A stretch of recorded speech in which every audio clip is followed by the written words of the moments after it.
Je pense que beaucoup le mot coach a mauvaise presse ces temps-ci parce que on dirait qu'on en voit beaucoup des 21 ans coach de vie qui n'ont rien vécu. T'sais. Puis je me demandais, toi, tu sais, là tu l'as super bien expliqué, mais tu sais, moi, exemple, personnellement, si je me dis, je vais aller chercher quelqu'un qui va me coacher, c'est soit quelqu'un qui a vécu des choses que moi, je me dis, ok, oui, ça va être utile pour moi, ou qui a eu des études. T'sais, c'est comme les deux bases, t'sais, études ou terrain. Mais quand il n'y a aucune de ces deux choses-là, je peux comprendre pourquoi des fois ça a la mauvaise presse. Toi, est-ce que pour toi, le boom de, on va se le dire un peu, tout le monde veut être Tony Robbins, on dirait, est-ce que pour toi c'est bon ou c'est pas bon, ce phénomène-là, puis qu'est-ce que t'en penses? Écoute, euh, c'est pas que c'est bon ou c'est pas bon. C'est. La raison, c'est pourquoi c'est en train de se passer. OK? Mhm. C'est-à-dire, soit une perte de sens au niveau de la société, les gens sont insatisfaits au niveau professionnel, sont à la recherche d'une carrière valorisante, passionnante, changement des modèles d'affaires, hey, je peux gagner ma vie à partir de chez moi. Donc, il y a des explosions là, de plusieurs concepts qui n'existaient pas. OK? Maintenant, comme dans n'importe quoi, il y a toujours un spectrum. Tu sais, comme tu as dit, OK, tu as les coachs qui ont marché le terrain, ils ont les expériences, ils ont les échecs, ils ont le succès, ils ont le savoir-faire, le savoir-être, fantastique.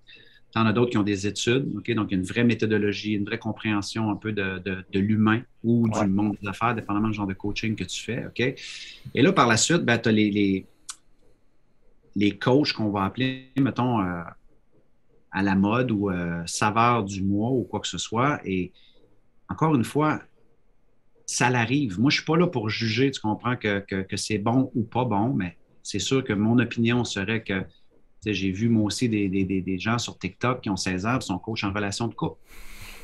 OK? Donc, j'ose espérer qu'ils coachent peut-être des personnes de 12 ans, de 13 ans, qui leur disent des trucs qui sont quand même assez de base, plus comme Mhm. genre un ami, mais ils ont décidé de mettre l'étiquette de coach là-dessus. Ils ne devraient peut-être pas faire ça, OK? Parce que tu comprends, c'est une vraie carrière. C'est comme moi j'ai compris en 2017 quand j'ai été me former, je suis comme, oh, attends, c'est une vraie carrière, une vraie méthodologie, une vraie formation à aller acquérir pour faire cela, mais c'est un mot qui est juste devenu à la mode et c'est un mot que les gens ont été prêts à acheter. Donc, à Ouais. ce moment-là, le marché a aussi sa responsabilité de dire, gars, avant d'embaucher quelqu'un, là, fais tes recherches, OK, éduque-toi, qu'est-ce qui est bon, qu'est-ce qui est moins bon. Sinon, tout ce que tu vas acheter, c'est de l'espoir.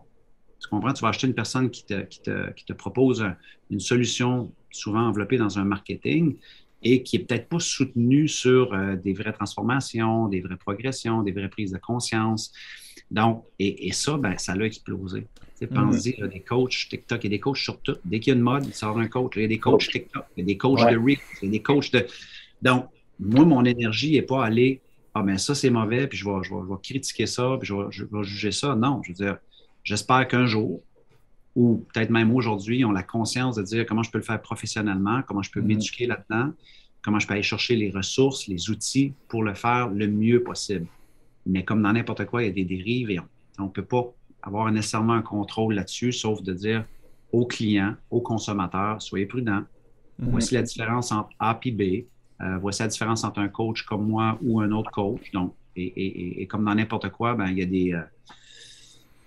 y a des autos bas de gamme et il y a des autos haut de gamme. OK? Mhm. Donc, à un moment donné, tu vas un coaching haut niveau et la personne charge 40 pièces de l'heure, pose-toi des questions. Tu comprends? C'est peut-être pas l'aiguillage que tu as besoin. Tu comprends? Ouais. Euh, donc, on pourra en parler longtemps, mais en même temps, c'est là. Est-ce que ça va s'essouffler? Je ne sais pas. Nous, quand on a lancé l'Académie Zéro Limite, où on a un volet où on aide les gens à se positionner comme coach, s'ils ont une expérience de vie, s'ils sont prêts à se former, s'ils sont prêts à le faire dans l'éthique, même nous, à l'intérieur de notre formation, des fois, on a des gens qui sont partis avec des affaires, t'es comme, wow, non, non, c'est pas ça du tout. OK? Donc, ramenons ça aux fondations, ramenons ça à comment le faire comme il faut. Et c'est ça qui a un peu fait c'est pas notre positionnement, mais notre planche de salut, de vraiment dire si vous allez faire ça, voici comment le faire avec éthique, avec une vraie transparence, avec un vrai professionnalisme. Mhm. Euh, et ça a été vraiment on va dire, le cœur aussi de la mission là, de cette formation-là, là, de l'Académie Zéro.